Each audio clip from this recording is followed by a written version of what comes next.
Miramos a los mercados. Lo primero, Asia, tiempo real, los índices, ¿cómo se mueven? Bueno, pues estamos viendo signo mixto y sobre todo importantes subidas ligeras en Shanghái. Tras el dato de inflación en China sube un 0,14% hasta los 4.744 puntos.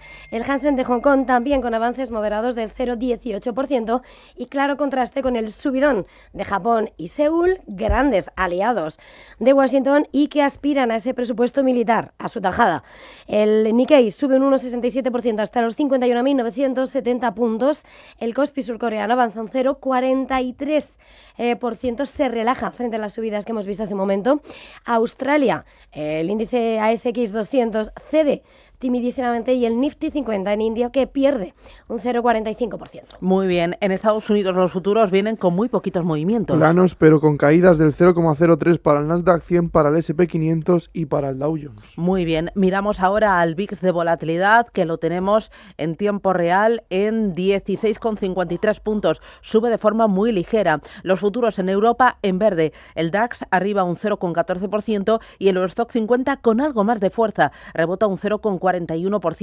Y en las criptomonedas, Bitcoin paradito, aunque en verde, $91.060, rebota casi un 3% en la última semana y un 1% frente a ayer. Ethereum se mantiene por encima de los $3.100, tiempo real 3.120, rebota un 3,38% en los últimos 7 días. Esta es la fotografía, vamos directos al contenido.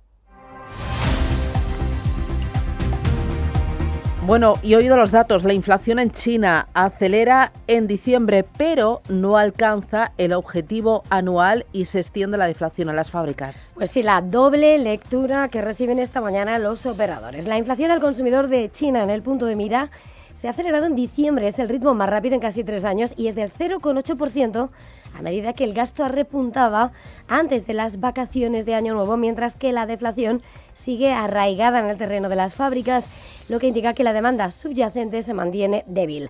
Los precios al consumidor han crecido un 0,2% por encima de la décima esperada y aún así para el conjunto del ejercicio el indicador se ha mantenido estable, no alcanza el objetivo del entorno del 2% y los precios al productor, deflación, han caído menos 1,9% en diciembre con respecto al año anterior, superando la caída prevista y prolongando la racha deflacionaria de más de 3 años. Bueno, importante la macro, pero importante algunos sectores, entre ellos el sector de la defensa. Estamos viendo que tiene un motor en todo el mundo. Es la propuesta de Trump de casi doblar el presupuesto de Estados Unidos en defensa y también en Asia. ¿Dónde están aquí los grandes ganadores? ¿Corea del Sur? ¿Japón quizás? Pues efectivamente, como dices, entre los grandes aliados de Washington se ve el mayor repunte, dado que no en vano es de esperar que sean los grandes beneficiados del plan de Trump.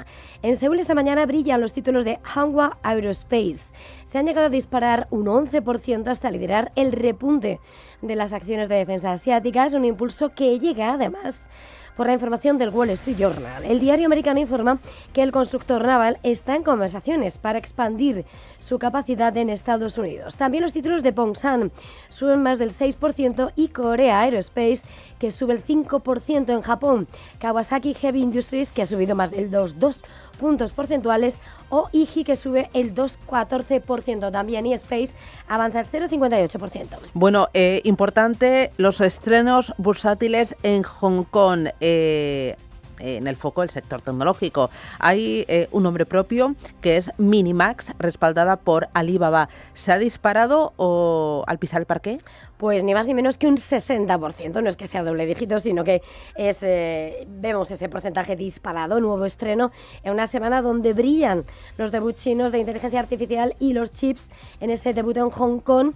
Vemos como debutantes como en Shanghái, la de semiconductores, Yobatar Core X Semicon ha subido un 8,4%, la empresa de robótica quirúrgica Shenzhen Edge Medical, que salta hasta ahora más del 30% desde su OPV, y ojo a Zipu, recordemos la compañía que salía de esa universidad de China con ese nombre, que debutaba ayer y que hoy se sigue disparando un 19,5%. Los accionistas del hongkonés Hang Seng Bank aprueban la propuesta de compra de HSBC. Pues sí, en este escenario estamos viendo cómo los accionistas de la entidad han votado a favor de esa oferta de 13.600 millones de dólares que efectuaba su propietario y a la postre el mayor banco de Europa, HSBC, con intención de retirarlo del mercado bursátil para convertirla en una no cotizada. Así, Hansen Bank va a detener su cotización el próximo 14 de enero y abandonará definitivamente el parque a cuyo índice de referencia da nombre.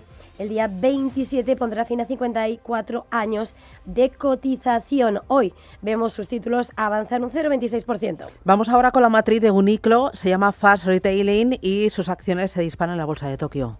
Pues sí, la compañía ha dado resultados y ha elevado previsiones y a esta hora vemos cómo sube un 10% en tiempo real en la bolsa nipona. El operador Uniqlo ha dicho que su beneficio operativo trimestral ha aumentado a un tercio y ha aumentado su previsión para todo el año después de que la firma revisase al alza su perspectiva de crecimiento tras anotar buenos resultados pese a la tensión con China.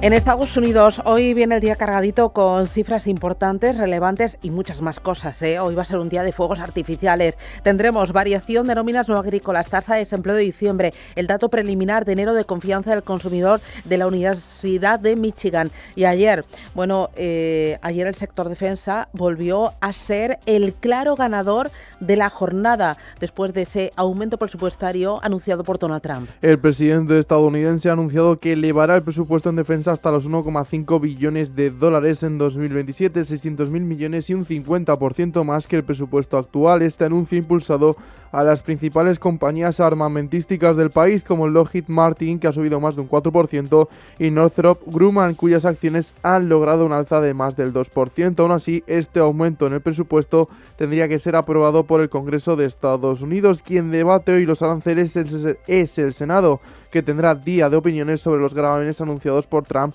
en el llamado Día de la Liberación. Un fallo en contra de los planes de la administración estadounidense podría poner en duda la legalidad de estos aranceles. Ojo que esta es una cita muy importante. El mercado está mirando al Senado y también al paro de diciembre. Se espera la creación de 60.000 nuevos puestos de empleo. Estaría 4.000 puestos por debajo de lo visto en el mes anterior. Este jueves hemos tenido un pequeño anticipo con las peticiones semanales de desempleo, que han subido menos de lo esperado. Se colocan en 208.000, mientras que el mercado pronosticaba que fueran 2.000 más. A la espera, muy pendientes de cómo está la renta fija en Estados Unidos. El 10 años está en el 4,18%, el 30 años ofrece una rentabilidad del 4,84% y el 2 años americano del 3,49%. En el After Hours, ojo, a General Motors, cae más de un 1% tras anunciar la reestructuración en China y la marcha atrás en el coche eléctrico. Esto le va a suponer unos gastos de 7.000 millones de dólares. Quien sube un 2% de las operaciones posteriores al cierre es Intel, después de que Donald Trump asegurara en Truth Social que había tenido una excelente reunión con su CEO Lip Bhutan.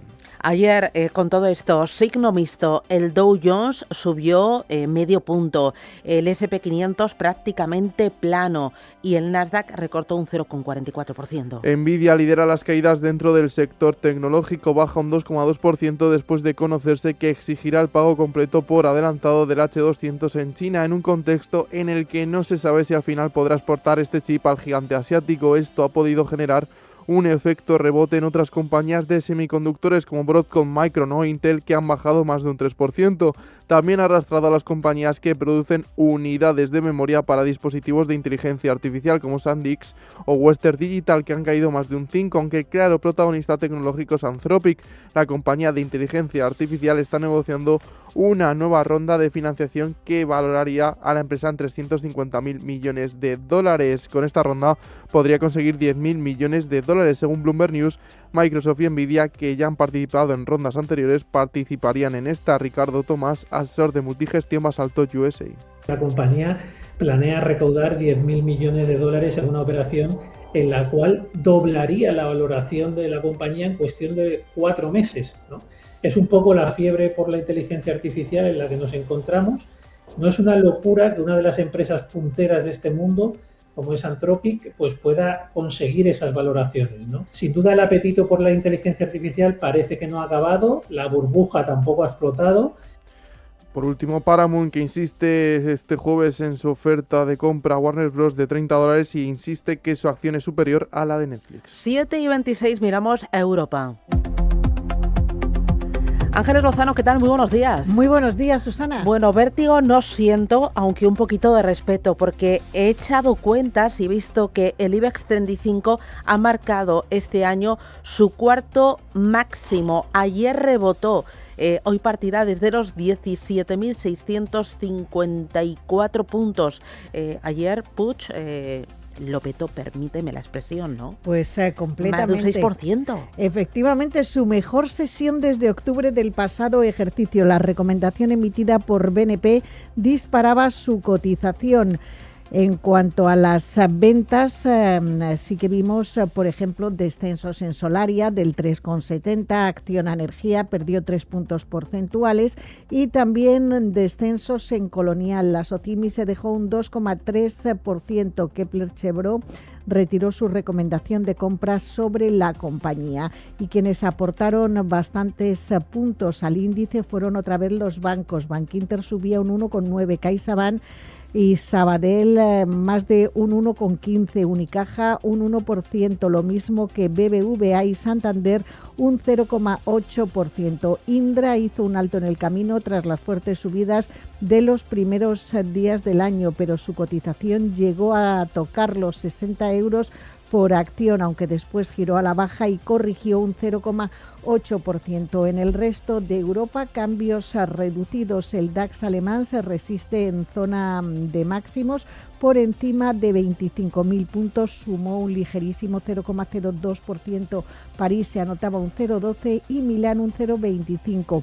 El FT100 de Londres se caía, pero muy suavemente, consolidaba niveles. Volvieron a subir las compañías ligadas a defensa por los nuevos aumentos en los presupuestos en esta partida. Por ejemplo, Rheinmetall ganó un 1,4% y Leonardo más de 2 puntos porcentuales. También tuvimos profit warnings. AB Foods, el dueño de Primar, se desplomaba un 14% en Londres tras alertar de unos peores resultados. Las cuentas de Tesco, por el contrario, al igual eran recibidas con una caída de cercana al 7% y quien sí subió fue Marks & Spencer, que ganó un 5% tras una acogida favorable de sus resultados por parte del mercado. Para el día de hoy, ¿estás pendiente de qué? Pues vamos a conocer ventas minoristas de la eurozona en noviembre y producción industrial en Alemania, Francia y España del mismo mes. También balanza comercial de noviembre.